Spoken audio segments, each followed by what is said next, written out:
نه هلکسه چون دیگه ماشون جنگی دو قسمت اونجا تا ماشون بستین چون کتاب گوانده کتاب شاید دو شب حالا کنی رنده چی کنی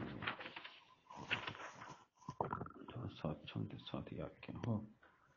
جا هلکسه چون که امیر حمزه شرط خدمت شاهزادگانی که به جا آورد عمر مهدی طلبت گوشتی 500 سوار بزیر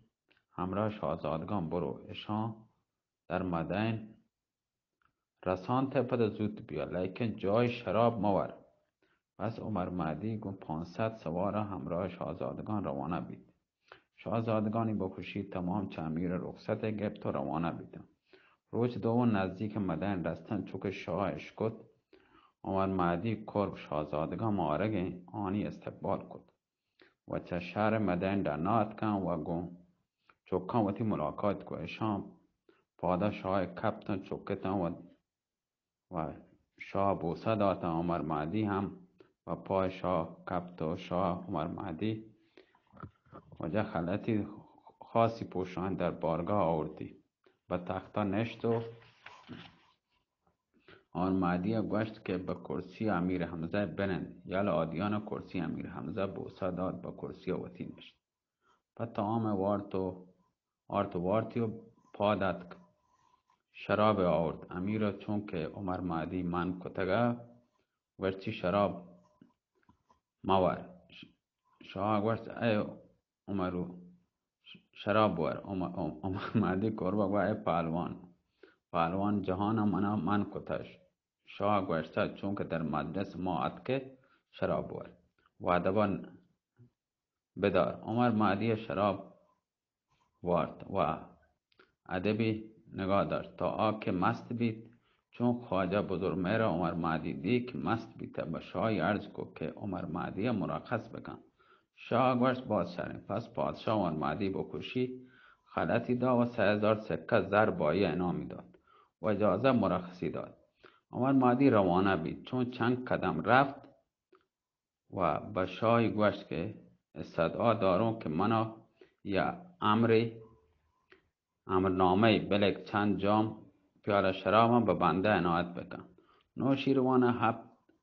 مشک شراب با یادات و عمر مهدی روانه بید در سه پرسنگی مدین پرودت به شراب بارگاه مشغول بید شب همودا ماند یه خبر به بختیار رسید که عمر مهدی در سه پرسکی مدین به شراب بارگاه مشغوله بدبخت 4 فرمان ساختگی چه زبان شاهگه به 4 امیر لکه یکی به قارون دومی به دارای سیمی به فگفور و چهارمی به ارچنگ که شما را حکم بگین که همراه بختک نصف شب بروی به عمر مهدی شبخون بجنی و آیا بکشی چون حکم با آهان رسید اشان بنا به فرمان شاه نصف شب بختک زرد با عمر مهدی قربش شبخون ایجاد عمر مهدی هوشیار بیته که سلاحی پوشت و براتان وتی زخمی بیتن آیی زخمی بیتن 30 کس چه صحابه آیی شادتر هستن عمر مهدی چون که چودید دستی به گرزا برد هر کسی به سر جد هر یکی اسب به خاک یکسان کد تا صبح جنگی کد چون روز روشن بید کافران دید که 2000 سوارشانی کشک بیته لحتی هم زخمی بیته دیم فرار ارکو عمر مهدی ایشان دنبال کد چه کشته پشتی ساخت لیکن چون که روز روشن بید نوشیروان بار آمد داده نشت گوشتی مرچی بختک به نظر نیاید کجا این بندگان شاه گوشت که آیا گو 4000 سوار به عمر مهدی کربا دوشی شبخون جده و آیی گوشتی که بادشیا شاید ناپاک چوت فرمان ساخته به عمرای داده هما زمان شاه از طلبت سوار بید در ساعت بدان جا که برسی دیدی که عمر مهدی ایشان شکست دادگی بختک هم 4 امیر دیگه تدکه شاه با بانک بلند گوشت لعنت به حیله تو ای بختک بختیار سگ مردار بد کردار ای چه دلاوری بید که 4000 نفر سوار شبخون رفته چه صد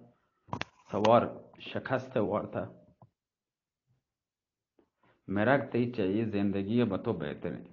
بختک شرمسار چه حضور نوشوان وتی دوگا رب پنهان بید لیکن چو عمر مادی به حضور شاعت چه اسبا پیاده بی سری به زمین شاه گوشت ای عمر مادی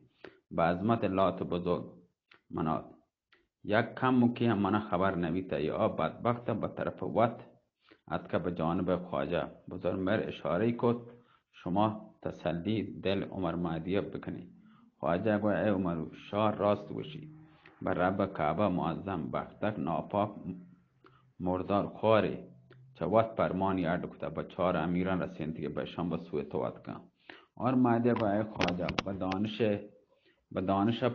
پیدا اینکه پادشاه چین چیزی نلوٹی بیشک لیکن آن ناپاک چه وقت پزوری کده لیکن ای خواجه منا چه امیر حمزه چه شراب وارگا من کد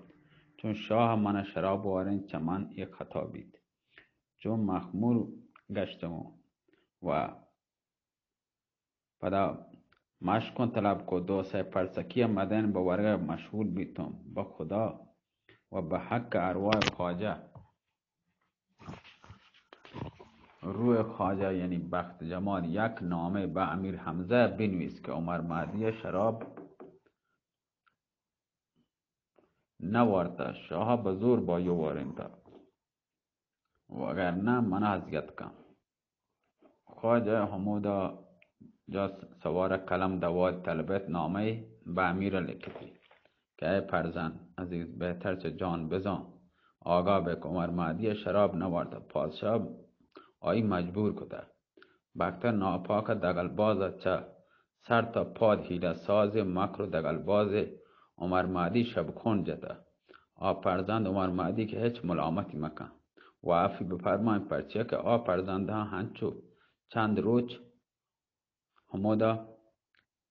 بمانی که پس چند روز دیگه آیا هم لوٹانه طلبی کنه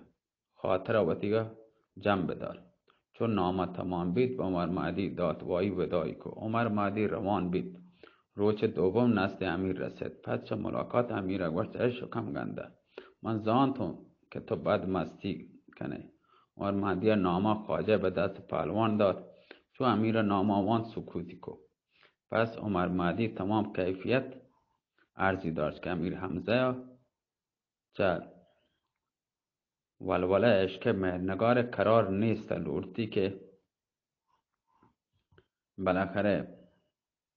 بریده بزان چه رو بکن چه شرمندگی رو روگی نیست منتظر بیته که پادشاه آیی طلبت با عمر امیه گوشت که ای دوست اکنون چه باید بکنی که قرار و آرام چمن رفته عمر امیه گوشت ای پهلوان من هرچی ترا گوشون صبر کن صبر نکد به دوزی در محل رفته لیکن تو عاشقان در کار صبر باید اگر هنیا صبر کنه انشالله من تی معشوقه پس چند روز تی کرا ما کارونی لیکن امیر صبر کن و تمام شب چه فراغ وشی نالتی تمام شب نالو زاری کود تمام مردم واب راحت وابتن دکیت آرامی نیست ای اشعاری مکرر وان تنتو سروده تنتی وجه شعری وان فغان که از حرکات سپر کج رفتار فتاده طرح جدایی میان من و یار زمانه پیش من آورد آنچنان روزی که روشنم شد از آن روز معنی شب تار وجه داستان 16 این داستان منی کلی شیعه همدا داریم بس سینیا و شیعه هم وجه نه دکت خورده بیتا سلامت باتی وجه چه گوش داری شب ساعت یک که نه 2-3 घंटा बाप से صبح नमाज अब पढ़ने गए सलामत बात है वजह अल्लाह मेरे अल्लाह शायद दास्तान हुआ तो वनडे दास्तान मदनी ने सलामत बात है अल्लाह मेरे